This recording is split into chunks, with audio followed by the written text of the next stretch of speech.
হাকা dollar valley Iceland. এই কথাটি শুনে আপনি হয়তো অবাক হবেন না যে আইসল্যান্ড হচ্ছে পৃথিবীর সবচেয়ে সুন্দর জায়গাগুলির মধ্যে একটি। সমগ্র দেশটিতে ছড়িয়ে রয়েছে পাহাড়, পর্বত ও নদী নালার এক মনোরম দৃশ্য। আর সেরকমই এখানকার নর্ডিক আইল্যান্ড তার নিজের অদ্ভুত দৃশ্যগুলির জন্য বিশ্বের কাছে অনেক প্রসিদ্ধ। কিন্তু আইসল্যান্ড যখন পর্যটকরা ঘুরতে যায় তখন ব্লু লেগুনে বেশি থাকতে তারা পছন্দ করে। হাকা ডলার ঘাটিকে দেখে আপনি অবাক হয়ে যাবেন। এই জায়গাটিতে অবস্থিত দুটি গিজার্সের জন্য সমগ্র জায়গাটি সারা বিশ্বের কাছে অনেক প্রসিদ্ধ।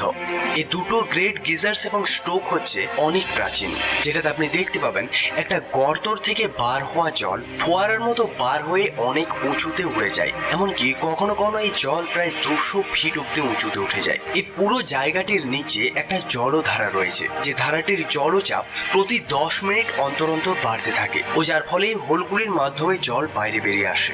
যে এই জলটি অনেক চাপে বাইরে বেরিয়ে আসে তখন সেই জলটি একটা কচ্ছপের ডিমের আকৃতি ধারণ করে।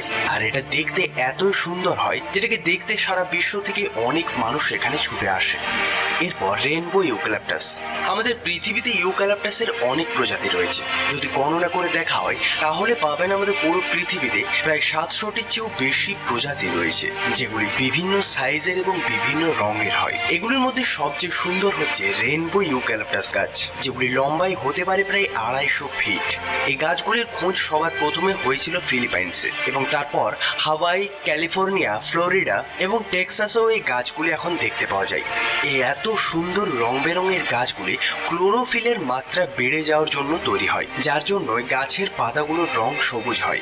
এছাড়াও এগুলিতে অনেক ধরনের কেমিক্যাল পাওয়া যায়, যার জন্যই এই গাছগুলির কাণ্ডগুলিতে বিভিন্ন রং দেখতে পাওয়া যায়। এই এলাকাগুলিতে কখনো অধিক বর্ষা আবার কখনো হয় অধিক গ্রীষ্ম। এজন্য এই জায়গাগুলিতে জলীয় বাষ্পের পরিমাণ হয় অনেক বেশি, যার ফলে এই কেমিক্যালগুলি একে অপরের সাথে মিশে যায় ও গাছগুলির রং হয়ে যায় এরকম।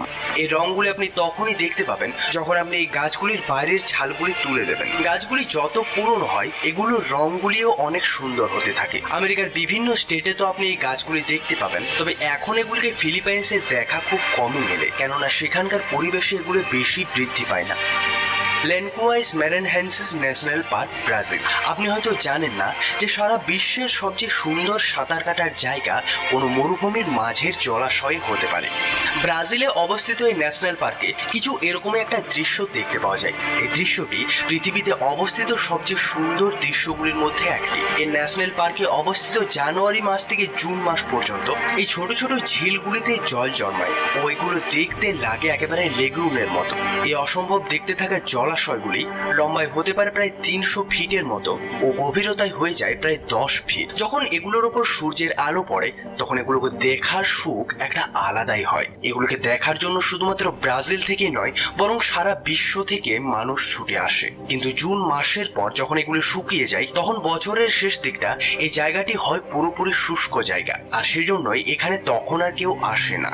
পেনিটেন্স অ্যান্ডিজ মাউন্টেন রেঞ্জ। যখন আমরা জঙ্গলের কথা চিন্তা করি তখন বড় বড় গাছ, পাখির আওয়াজ ও বিভিন্ন জীবজন্তু আমাদের মাথায় আসে, কিন্তু এগুলো ছাড়াও প্রকৃতিতে এমনও কিছু সুন্দর জিনিস রয়েছে যেগুলোকে যখন আমরা প্রথমবার দেখি আমরা আশ্চর্য হয়ে যাই।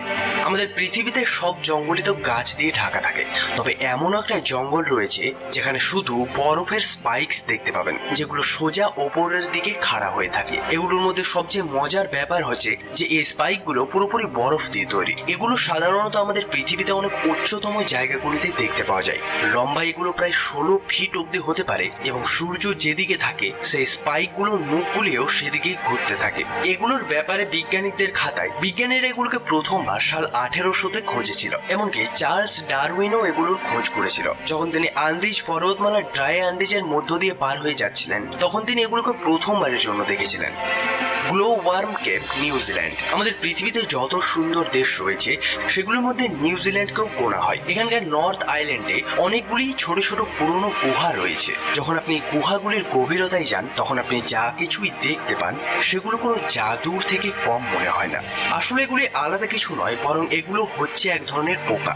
এই গুহাগুলি গ্লো ওয়ার্ম নামক একটা পোকার প্রজাতির ঘর। যেমনকি নামে বুঝতে পারা যায় এই পোকাগুলি থেকে আলো নির্গত হয় ও এগুলি নিজেদের আলো আলোর মাধ্যমে গুহার ছাদগুলিতে এক অনেক সুন্দর দৃশ্য তৈরি করে। এই পোকাগুলির থেকে সবুজ এবং নীল রং বার হয়। ওদের শরীর থেকে নির্গত লোমগুলি দিয়ে একটা জালের দেওয়াল তৈরি করে। এই জায়গাগুলি এত সুন্দর যে এগুলিকে আপনার দু চোখ দিয়ে যদি দেখেন হয়তো আপনি বিশ্বাসও করতে পারবেন না। আর এটাই কারণ যে এই জায়গাগুলি পর্যটকদের জন্য অনেক পছন্দের জায়গা। নিউজিল্যান্ডের স্থানীয় মাওরি মানুষগুলো পর্যটকগুলোকে এই গুহাগুলিতে নিয়ে আসে এবং তারা এই সুন্দর দৃশ্যটি দেখে অবাক হয়ে যায়।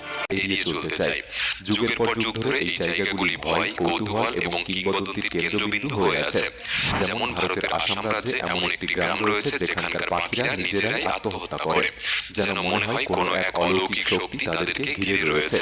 ভারতে অবস্থিত এমন একটি হ্রদ রয়েছে যার জলের রং সময় সময় পরিবর্তন হয়। 1980-এর দশকে বিজ্ঞানীরা পিরামিড অফ গিজার রহস্য উদ্ঘাটন করতে অ্যাডভান্স টেকনোলজির সাহায্য নেয় এবং তারা জানতে পারে পিরামিডের মধ্যে একটি গোপন ঘর রয়েছে। তবে ওই ঘরটিতে পৌঁছানোর জন্য কোনো রাস্তা ছিল না। ঘরটির চারপাশ পিরামিডের দেওয়ালে আটকে ছিল। বিজ্ঞানীরা এই রহস্যকে দুনিয়ার সামনে আনার জন্য এমন একটি রোবট ক্যামেরা তৈরি করে যে ওই ছোট্ট গর্তের মধ্যে দিয়ে যেতে পারে এবং ভেতরের রহস্য সবাইকে দেখাতে পারে। 1993 সালে ওই রোবট ক্যামেরাটিকে এই গর্তের মধ্যে প্রবেশ করানো হয়, কিন্তু 200 মিটার যেতে না যেতেই রোবটটিকে থেমে যেতে হয়, কেননা সামনের রাস্তা বন্ধ ছিল। ক্যামেরার মাধ্যমে বিজ্ঞানীরা দেখতে পায় সামনে দুটি পাথরের স্ল্যাব রয়েছে এবং তাদের দুটি তামার হ্যান্ডেল লাগানো রয়েছে। এমন অবস্থায় বিজ্ঞানীরা ওপারে যেতে পারছিলেন না। এরপর বিজ্ঞানীরা আরেকটি বিশেষ রোবট তৈরি করে যে পাথরের গায়ে ছিদ্র করতে পারে। রোবটটিকে এই ছোট্ট সুড়ঙ্গে পাঠানো হয় এবং ওই পাথরের স্ল্যাবে একটি ছিদ্র তৈরি করা হয়। এরপর ওই ছিদ্র দিয়ে বিজ্ঞানীরা একটি ক্যামেরা ভেতরে প্রবেশ করায়। ক্যামেরাটি যখনই 4500 বছর পুরনো ওই ঘরে প্রবেশ করে, বিজ্ঞানীদের সামনে আরেকটি রহস্যজনক আবিষ্কার হয়, যার কল্পনা বিজ্ঞানীরা কোনোদিনও করেনি।